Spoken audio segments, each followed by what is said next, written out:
Terror Tapes, Episode 14. The Devil Sits While You Sleep. The rocking chair stood out to Henry among the junk-filled aisles of his local thrift store. Thrift stores epitomize the saying that one man's trash is another man's treasure. The problem and fun with thrift stores is that you never really know the story behind them.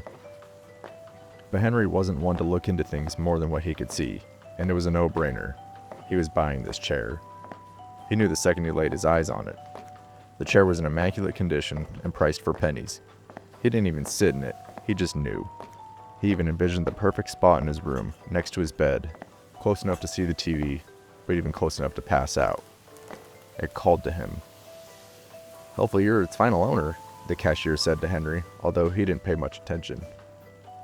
"Yeah, this thing's been returned like 6 times. It's like a curse or something," the cashier continued sarcastically. "I'm paying for the chair, not a conversation," Henry said bluntly, then threw down cash on the counter and walked away with the chair in hand. The cashier didn't say anything else after he saw Henry's no-fucks-given stare and caught the faint hint of booze on his breath. Its awkward shape made maneuvering into the car and through doorways difficult, but he placed it in the corner of the room after some struggle and a few profanities. It was the perfect spot where he could see the TV, but still close enough to stumble into bed when he would inevitably pass out drunk in the chair every night. Bedtime came quickly when Henry caught himself snoring in his chair. He slumped onto the bed and leaving the chair rocking behind him. Only hours later, in the middle of the night, Henry woke up to the sound of the chair still rocking.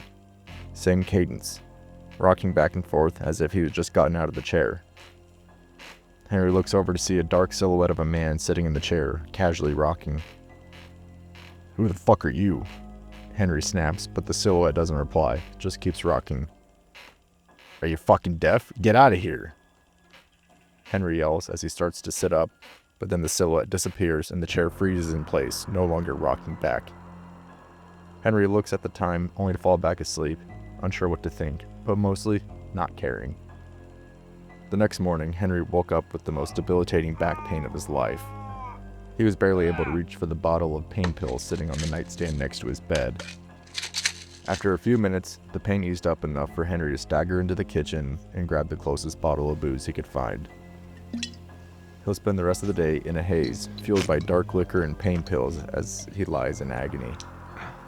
After a nightcap of a few pills washed down by another mouthful of whiskey, Henry begins to nod off, taking note one last time of a perfectly still, unoccupied rocking chair sitting in the corner of the room. Only what felt like only a passing moment later did Henry wake up to the sound of the chair rocking and the elusive, shadowy figure sitting in the chair once more. "How the hell did you get in here again?" Henry screamed, fully enraged, but the figure didn't say anything. "You got about 5 seconds to get the hell out of here, or so help me," Henry yelled, but again, the silhouette remained silent. Henry's rage grew, and despite being in agonizing pain, he still managed to rip the sheets off and charge at the figure.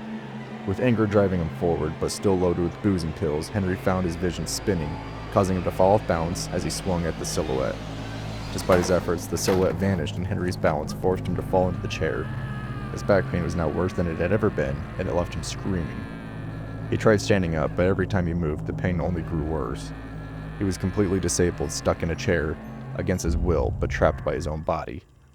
The silhouette appeared again in front of Henry, this time standing. Henry was in too much pain. He was barely able to utter the words. "Wait, don't," as the shadow moved towards him. The shadowed hands reached towards Henry's mouth, opening it wide, far past the point of what's humanly natural, causing Henry to scream from the pain of having his jaw forced open like an anaconda. "You paid for the chair, not a conversation," the shadowed figure said, and then began crawling inside of Henry's mouth, forcing its entire body, Henry choking and fighting to breathe the entire time. It felt like an eternity for the figure to travel through Henry's mouth and down his throat.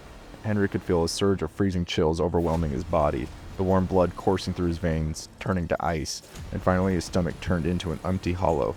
Black consumed his vision, and before he knew it, Henry's existence vanished. He is now the shadow. And that concludes another journey into the dark world of the Terror Tapes. If you enjoyed the terror, don't forget to like, share, and subscribe. Join our growing legion of fear seekers, and together we'll explore the darkest corners of the unknown. Until next time, stay haunted.